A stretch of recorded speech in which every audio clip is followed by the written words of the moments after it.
Did Okay, hang on, Bobby. Don't start yet. I'm just checking a little focus here. Jeff didn't leave, did he? I He think I might talked be to him getting about ready. later. Okay, when you're ready, Bob. Penny, it's nice to have you in Dallas. As I was saying to you earlier, we've never met because when you were doing television, you were with another network. That's true.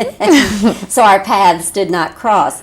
And I'm happy that since this is our first meeting, that we're talking about a picture that I like as much as I like Big. I just think it's a hoot. I liked it so much. Oh, thank you so much.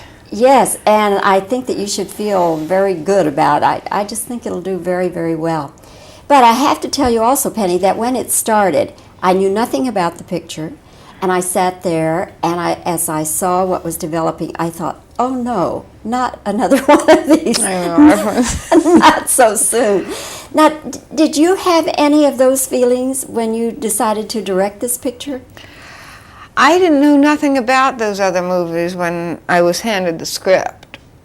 You know, Jim Brooks came to me and said, this is what you're going to do next. And I went, huh? And he said, this is what I want you to do next. I went, well, okay, you know, and he's an old friend. And he was, yeah, we're going to do this together. I never saw him, but he said, we'll do this together. And I read it, and it was just real sweet and delightful and so different from Jumpin' Jack Flash, which I had just done. So I said, okay. Then I find out about these other two scripts, two out of the other three. And I read them, and to me they had a different tone, even though it was still high concept as far as what they call high concept, meaning there's a gimmick involved. But when I read them, I didn't get the same feeling, or at least my interpretation of what Big was not the same as what the others were, even though it was a similar area, and two people were changing places. Plus there was more action, and there was more, it didn't have the heart, I didn't think, that Big did. Plus I had a big romance, which the other movies didn't, I don't believe, have. I haven't seen them, so it's not really fair for me to even judge them and talk about them. But everyone asks me that question, and I go, I'm sorry, I don't know. And Was Tom Hanks already in the picture when you took it? Tom Hanks wasn't available. I mean, he was our first choice, and he was not available to do the film when we were ready to shoot. So we proceeded ahead with some other actors. And you did start with some No, didn't shoot. I mean, see. proceeding, there's a lot of pre-production stuff and casting and reading people and all that. And then the decision was made to wait for Tom, because he was doing Dragnet and Punchline. And so he wasn't available until a certain time. And it was also, do we rush and do it with somebody else, and, you know, so we can maybe beat these other movies out, or do we do it at our own pace? And the decision was made by the producers to, let's just do it at our own pace. And so that's what we did. So we're the last ones out, but there's nothing I can do about it. Well, in this case, it's last and best, as far as I'm concerned. Really, I mean that. Thank you so much. Was it, now we don't want to give away the ending, but was this the ending that you always had in mind for the picture? This was the ending that was written for the picture. And you didn't film any other endings? Nope. I have no problem with the ending at all, but When did you see the movie? about a week ago. There is possibly some, from what you saw, there could be a little dialogue change on the pier, and there's one additional just shot where we pan off the house and two people walk down the street, but that we had, it just at the end here. I mean, it was not a new ending, was never shot, nothing was reshot. Yes. This was always what was there.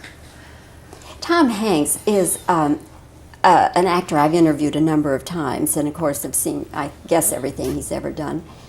And he has a versatility, but I don't think that's the key to his success. I have not ever been able to define what makes this guy such a good actor in all these various things he can do.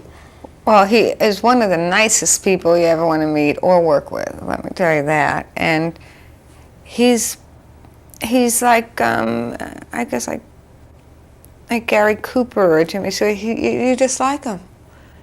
You like to watch him. And in this, I think you really like to watch him because he's not being glib or sarcastic or anything like this. He's just being so sweet and innocent and nice, yet funny. So he has a range of humor that just doesn't come from sarcasm or being glib or hot-shotty. You know, he is a very talented actor. Do you think his classical training, because I know that he did play Shakespeare in the He did? classics. Yes, I did you not didn't- know that? He didn't tell me. Let me tell you I didn't about ask. let me What tell would you I about know your from stuff. Shakespeare? I didn't need it in the film, so I didn't know that. But, okay, so now that you know he has classical training, Penny, do you think that has anything to do with the way he plays the scene? No. Maybe to him it did, not to me. I didn't know. I wasn't saying, you know, like when you did Macbeth. I mean, I didn't know that he had classical training.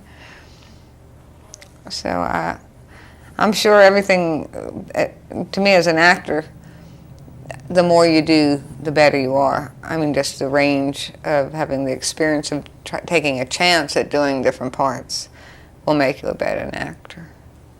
So I'm sure, yes, his classical training play a 12-year-old. So. Penny, as an actress yourself, when you were acting more actively than you do now, did you have any pet peeves about directors? In other words, was there something a director could do that would always just irritate you? In television, in three-camera television, lots of times the director is not the power. The writer or producers are the power. So directors tend to be traffic cops. And sometimes you get a creative director that will help you with stuff. But a lot of them, I'm always looking to, and I'm still looking in life, to someone who's going to go, yeah, that's right. And it's basically has to come within you. And it's my fault as a director, too. They're always looking, and I'm going, let's do it again. Yeah. So I'm at fault as much as I found fault with the directors I worked with. But no, I had no real pet peeve. Just give us time to work out whatever we're trying to do. Well, whatever you did in this one, file it away because it worked beautifully. Oh, thank you. Penny, nice to talk with you, and hope you have a nice day here in Dallas. Thank you. Are you going to speak to Tom? Yes, indeed. Absolutely. Okay, good. Thanks. Okay. Stop tape for the camera move. Nice and we're interview, gonna- Penny. You're right. Thank you. Stand by for speed. And I have you on that medium shot. Can you widen it out just a little bit more? Sure. Okay. Speed. Penny, in lieu of these other pictures that preceded yours, were you at all nervous about directing big? Was Tom Hanks already into the picture by the time you came aboard?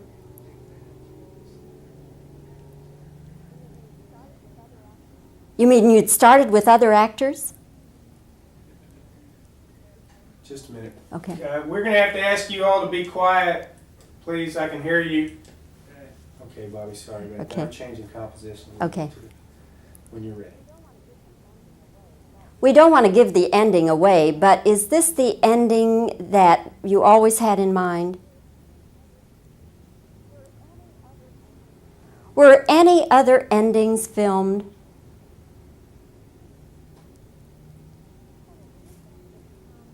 Penny, do you think it's Tom Hanks' classical training that gives him this extra thing he seems to have?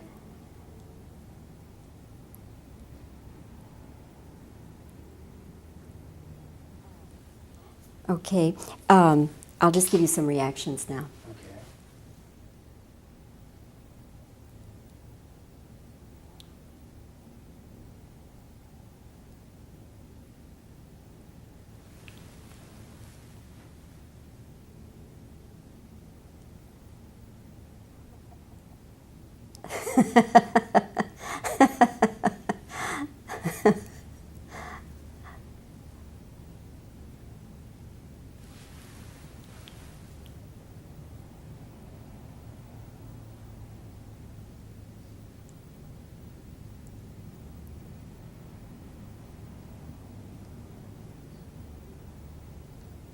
That should do it. Thanks.